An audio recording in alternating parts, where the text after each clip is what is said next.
So Arsenal 0. Sean Dyche FC 0. And we bottled it. Club captain, hair flick, subbed off again when we need a goal for a 17-year-old. Timber switched from right back to left back to play Party at right back. Now, Jorginho comes on, 29 stays on. Martinelli, stinker and hooked again. We're a mess, mate. We're an absolute shambles. Saka tried his hardest, but again, Pickford, man of the match. Saka can't do it on his ones. Saka, if you're watching this, fella, get out while you can. Well, basically, you're not the only ones turned. The crowd booed, and there was direct criticism for the first time against the manager. And it's not just at the ground; it's at social media as well. Wow. Crowd booed afterwards. Wow, and that's the title right there. The crowd booed. The crowd booed. They have had enough. They saw the situation and they saw it with their own eyes. They've seen what I've been saying for a long time.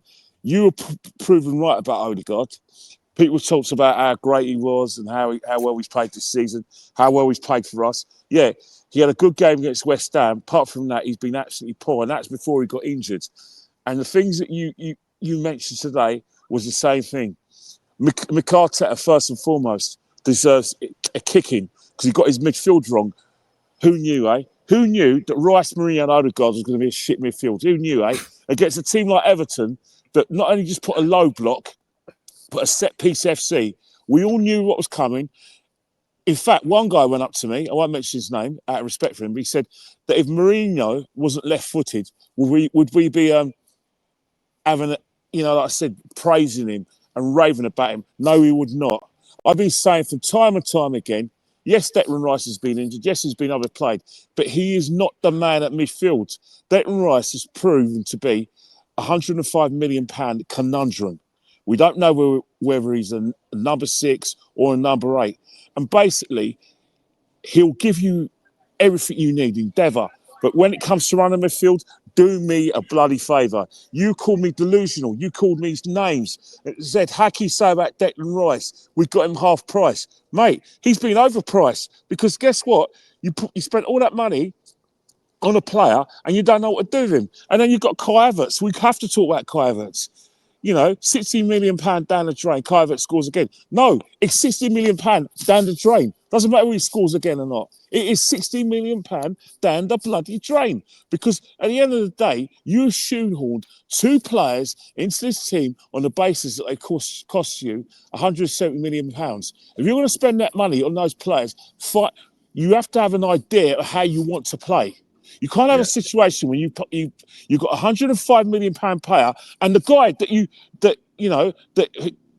you're supposed to have upgraded on is still the best midfielder. It doesn't work. And then you've got a situation that Kai Havertz is only playing up top because Gabriel Jesus, another player that you spent about nearly £40 million odd, isn't good enough. 50. Oh, I stand me correct, £50 million. Is not good enough. 265 a week, Kenny. 1 goal in 33 Definitely. Against Preston. Yeah, and then what happens when you bring Partey on to try and win the game? You bottle it and don't put your nuts on the table because you're a coward and take off Lewis Skelly and said, oh, he's only 18, he can't play the full 90 minutes. But you're still going to play him against Crystal Palace. Where's your nuts, Mikel? Put your nuts on the table, you coward. Because what you've done is that instead of making a decision that you should have made and play Thomas Partey number 6, you play him at right back. Because why you play him at right back? Because you basically want to shoehorn players in the team. And then when you realise it wasn't working, you eventually do take Mourinho off. You know what I mean? The fact that we needed a goal that you took off Declan Rice, you took off Odegaard, and you took off Mourinho, basically shouted that you knew you cocked it up. You knew that without Martin Odegaard having a good game, or without Bukayo Saka getting some of that and nothing, you got no creativity. So you went to set-piece FC, and then you remembered you're playing the ultimate set-piece team in Everton Football Club, who basically were comfortable. When they did your set pieces, did they hold your players back? All I saw was Gay hold on to Gabriel. But apart from that, they were letting our players run into those positions they normally do. And guess what? They said, we knew what was coming. We were prepared for it. They won every header. Even when from the goal kicks, Calvert-Lewin gave defenders a hard time. Didn't do anything in terms of in front of goal, but he ran out of players. Everton ran like hares, and that's the situation. Teams know what's coming. Fulham last week were knackered. They were knackered. And why were they knackered? Yeah, they were. Why were they knackered? Because they put everything into Brighton away, Brighton at home, when they won 3-1, and Iwobi got a couple of goals. And they knew that we haven't got the energy to chase them up the pitch. But we know that if we can, close off the set pieces, make sure Anthony Robertson gets tight on Saka, and make sure that we push Odegaard deep, like Everton did today, we'll be comfortable. And that is the blueprint. We struggled a bit on Wednesday. We were saying that we had enough chance to win the game, but it papered over the cracks. Man United held us at bay, only set pieces. People don't want to listen to the truth. And the truth is, we spent £800 million on players, and yet he still hasn't sorted out the left-hand side, i.e. left back and left wing. He hasn't got the nuts to do what he tried to do 2 years ago, which is replace Martinelli. You're trying to tell me that because Mudryk didn't go over the line, that you couldn't have got someone else to replace Martinelli? There's some people who said, what was wrong with Nico Williams? Don't want to get him because Mikel Williams is not stupid enough to come here and play for you. He wants to go to Barcelona where he's going to thrive and sing.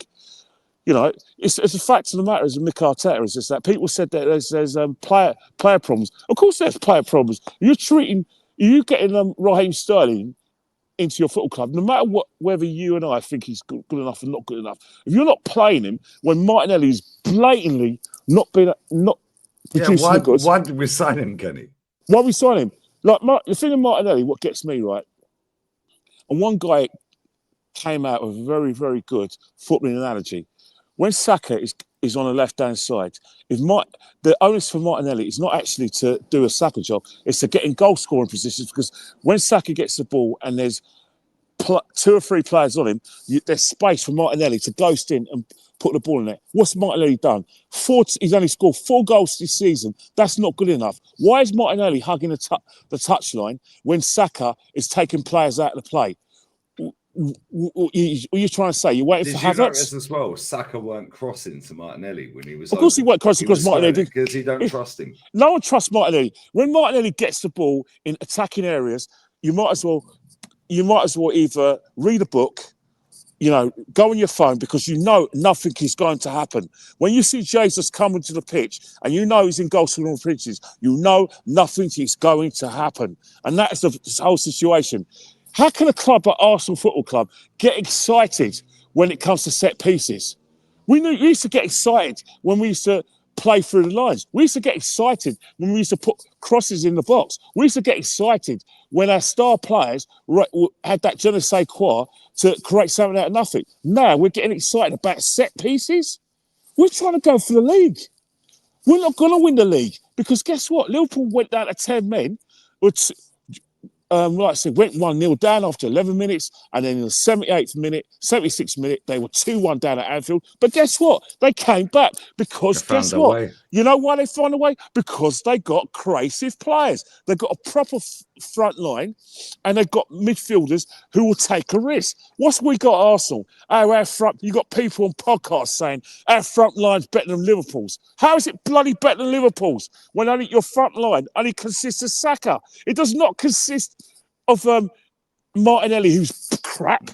Havertz is the biggest waste of money ever, but we're not allowed to say it because we're too negative, because he scores the odd goal here and there. We're not allowed to say that Declan Rice has been an expensive mishap because we can't find a position for him, because the midfielder we thought he was going to be, he bloody isn't. We're not allowed to say anything. We're had to be silenced because everyone is behind Mikel Arteta. How dare people say Declan Rice was an upgrade on Saka? How dare you? How dare you say Martinelli's elite? How dare you? How bloody dare you? How dare you say that Odegaard is on level De Bruyne? How dare you? This is pathetic. See what's in front of you. We're in a situation where we've gone backwards. How is it possible for a team to go backwards when they challenge for the title? We've gone bloody backwards. You know where we've gone backwards? 800 mil, Kenny. £800 million, and you've gone backwards when you made all these strides to challenge for the title. And now we know that today is December the 40th. We know we're not going to win it because guess what? Even if Liverpool drop points and Man City drop points, we will drop points because we can't break teams down. Kenny, do you know what's mad? Yeah, if Man City beat Man United tomorrow, they're level with us. Well, Man City ain't going to beat Man United tomorrow because Man United are going to beat them because guess what? Man City haven't got a midfield. No. Stop, let me stop you right. Sorry, Scam. Man City's now whole target is, that lot drop points. That lot drop points. Chelsea can't defend over a course of a season. We've caught life. Definitely. And you're right. The reason why I think Man United might win this game tomorrow. But let me tell you something now. In the second half of the season, when they get their act together, even if we get our act together, we'll have so many points to overcome that it's not going to bloody happen. We better not allow Man City to take a lead coming into this Christmas. Because I'll tell you one thing. Man City win the title, Kenny, everyone needs to be sacked. Yeah, but even so, Lee, if Man City go into Christmas where they've got a 3 or 4 point lead, you know that if they get their act together, because they're producing a whole load of tosh, that we will not overhaul it because we will go toe-to-toe with them, but they will not drop points. And don't write off Liverpool because the fact that they came back against Fulham, even though it's at Anfield against 10 men, and we know how good Fulham are, don't write them off as well. Until we improve, let's stop talking about winning the title. Let's stop bigging up Mikel Arteta and let's accept that the top 4 is the best for the time being. Facts. And on that bombshell, Kenny, I know you've waited an eternity, mate, so I appreciate you, yeah? Get home, eat your food nicely, bless up wifey, bless up family, yeah? And we go again. Eddie and Ketter FC on Wednesday. Oh, bloody and Saturday. Wednesday and Saturday. Don't knock it. And I'll tell you one thing, right? If you think there's going to be a nuclear explosion today, if we go out against Palace, you watch. You watch. And on that bombshell, get home. Kenny Ken 1972 Insta.